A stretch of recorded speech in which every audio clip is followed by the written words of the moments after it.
Unatazama Ndizi TV Afrika.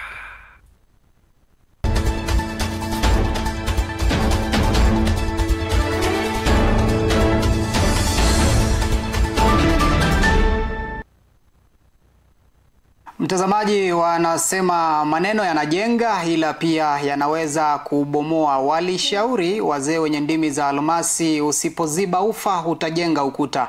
Ameziba ufa kutokana na matamshi yake gavana wa Nyeri Mutahi Kahiga, ila shinikizo zaidi zinazidi kutenganisha ukuta wa kisiasa hapa nchini. Ikiwa ni Ndizi saa 1 Jumatano tarehe 22 mwezi Oktoba mwaka 2025. Karibu mtazamaji wa Ndizi TV Afrika, tukujuze tuliokuandalia. Mimi ni Peter Mwita, mtangazaji mwenza kwa lugha ya ishara ni Lydia Mose, na mwelekezi wangu ni bwana Ondieki James.